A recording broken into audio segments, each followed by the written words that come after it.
What's good, YouTube? It's your boy, Blue Blood Sports TV, back at y'all with another one. So, undefeated two-division world champion, currently the reigning WBC middleweight world champion, superstar boxer Jermall Lions Only Charlo. He responds to undefeated super middleweight, two-time WBC super middleweight world champion, superstar boxer David Benavidez. David Benavidez on an interview recently called out Jermall Charlo. And then he took to social media on a post and he's told Jermall Charlo, if you're really about that life and really talking about coming to 168 pounds, let's make it happen in September. Let's go. He says, let's see if you truly about the life that you're speaking of, right? And he said, we can make it happen in September. This is what David Benavidez stated, okay? This coming off of an interview that Jermall Charlo, well, actually, this coming off of a social media post that Jermall Charlo did regarding four-division world champion Mexican superstar boxer who is currently the unified WBC, WBA super middleweight world champion, Saul Canelo Alvarez, okay?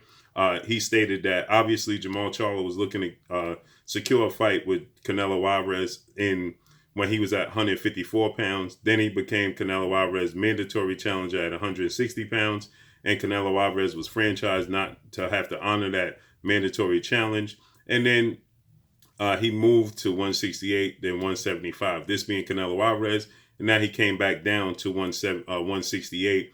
And he's now unified after beating Caleb Smith. So people are calling, boxing fans, pundits are calling for Canelo Alvarez versus Jermall Charlo. So in a stream that Jermall Charlo did on his social media, he stated that Canelo Alvarez, he wants that fight. If he have to go to 168, he'll take that fight at 168. He'll go to 168 to challenge Canelo Alvarez. This was after we know Jermall Charlo put on a dazzling performance against Sergey Derevyanchenko, who arguably beat former unified middleweight reigning superstar champion Gennady Triple G Golovkin. But with that said, he was asked about going to 168. He said he'll go to 168 to challenge Canelo Alvarez if that's what it's going to take to get the fight done with Canelo Alvarez, okay? Then somebody asked him, what about the possibility if you're going to 168 of challenging two-time super middleweight world champion Mexican superstar boxer David Benavidez? And he says he'll take that fight as well. He'll take that fight as well. He'll go to 168 and challenge David Benavidez if nobody's looking to fight him.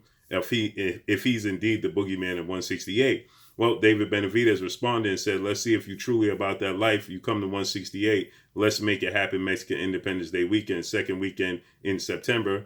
And he said that I'm going to knock out Jermall Charlo. Well, Jermall Charlo has now responded. Essentially, he said, make it light on yourself. Why we got to wait to September? Let's do it Cinco de Mayo weekend in May. Let's make it happen in May, okay? So Jermall Charlo, 31-0, 22 by way of knockout. He's 30 years of age, stands at 6 feet tall with a 73.5-inch arm reach, okay? He is considered one of the best fighters in the world, okay? With that said, David Benavidez is significantly younger than Jermall Charlo. David Benavidez is 23-0, 20 by way of knockout, 24 years of age, stands at 6'2" with a 77-inch arm reach. So he has a 2-inch height advantage over Jermall Charlo, and he has a 4-inch arm reach advantage over Jermall Charlo, and he's 6 years younger than Jermall Charlo, okay? So David Benavidez, he has a fight coming up against Ronald Ellis that is scheduled for March 13th, okay? So I highly doubt that he'll be ready in a month and a half to be able to, that's a quick turnaround to challenge Jermall Charlo, unless he just blows right through Ronald Ellis March 13th, and then that gives him, first of all, let's just look at this. Cinco de Mayo weekend is not going to be available. We have multiple fights that's going to take place, including Canelo Alvarez versus undefeated two-division world champion, who currently is the WBO super middleweight world champion, British superstar boxer Billy Joe Saunders. That's going to take place. Looks like that's going to take place May 1st. And then on May 8th, we have the undisputed showdown between Jose Ramirez and Josh Taylor. So those two dates are somewhat tied up, okay? You don't want to truly compete with those two dates.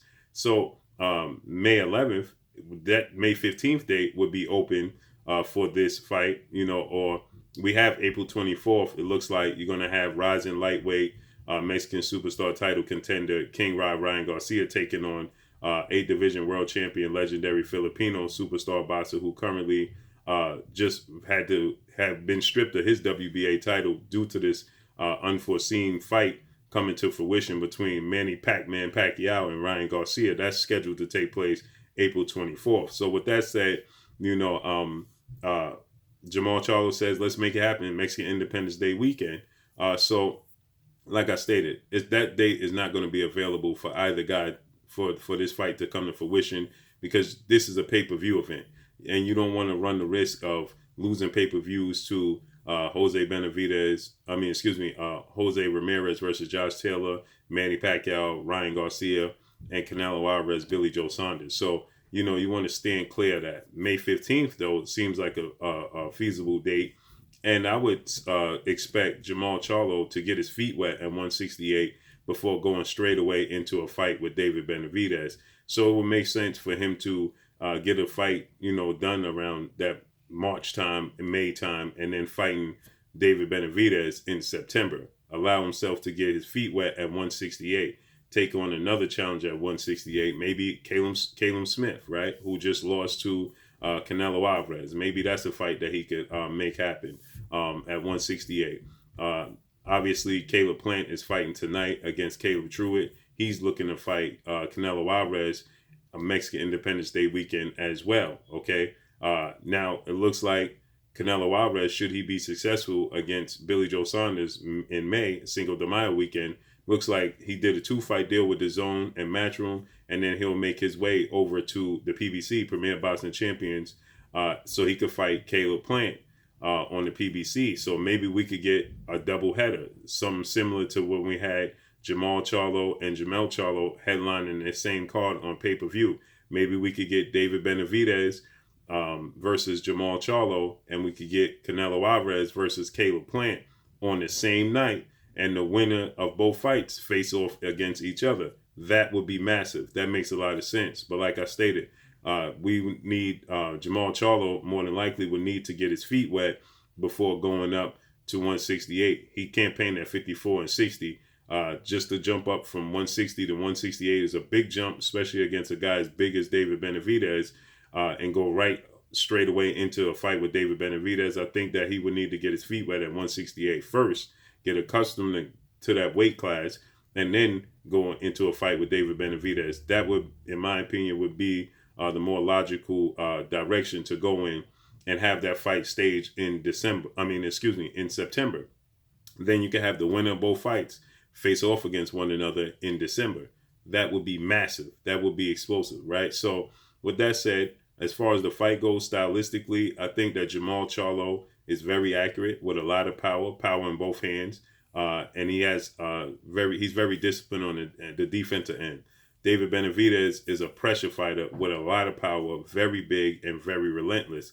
So somebody is going to get knocked out this night. David Benavidez stated that he's knocking out Jermall Charlo. Obviously, Jermall Charlo feels like he's going to knock out David Benavidez. So this is a situation where the rubber is absolutely going to meet the road, point blank and period. And this is a fight that I would love to see. This is a legacy fight for Jermall Charlo. This is a legacy fight for David Benavidez. So they're both signed with the PBC, Premier Boxing Champions. So this should be fairly easy fight for both guys to make. So I believe that, in my opinion, I would favor Jermall Charlo to win the fight because defense. When you break it down to the little intangibles, I think Jermall Charlo's defense is better than David Benavidez. I think he's just more disciplined on the defensive end than David Benavidez. But David Benavidez, like I said, is a tough out. He's a tough cookie. He's never lost. He's young. He's big. He's strong. He's hungry. He's relentless. He's going to press forward. But when I watched David Benavidez against Anthony Durrell, I thought that Anthony Durrell was clearly outboxing David Benavidez. And that, to me, was alarming. I thought that but see, the difference is, I think that Anthony Durrell is a little more elusive than Jermall Charlo. I think that at times Jermall Charlo can be flat-footed, okay? So I believe that that's the difference when it comes to, this situation. So I would I'm still favoring Jermall Charlo to win the fight, but it's definitely going to be a case of when the rubber meets the road. So I would love to see this fight. Hopefully it comes to fruition. Let's see how this all plays out. Drop a comment in the comment section. Let me know what y'all think. Y'all already know what it is. It's your boy Blue Blood Sports TV. Hate, like, comment, and subscribe. You haven't subscribed, hit the subscribe button, hit the like button, hit the bell icon to get all the new notifications. Follow me on Instagram at Blood Sports TV, all one word. Y'all already know what it is. Shout out to the entire LDBC. Shout out to New Media. Shout out to Black Media Row. Make sure you like and share these videos. That's all I got for y'all. Peace.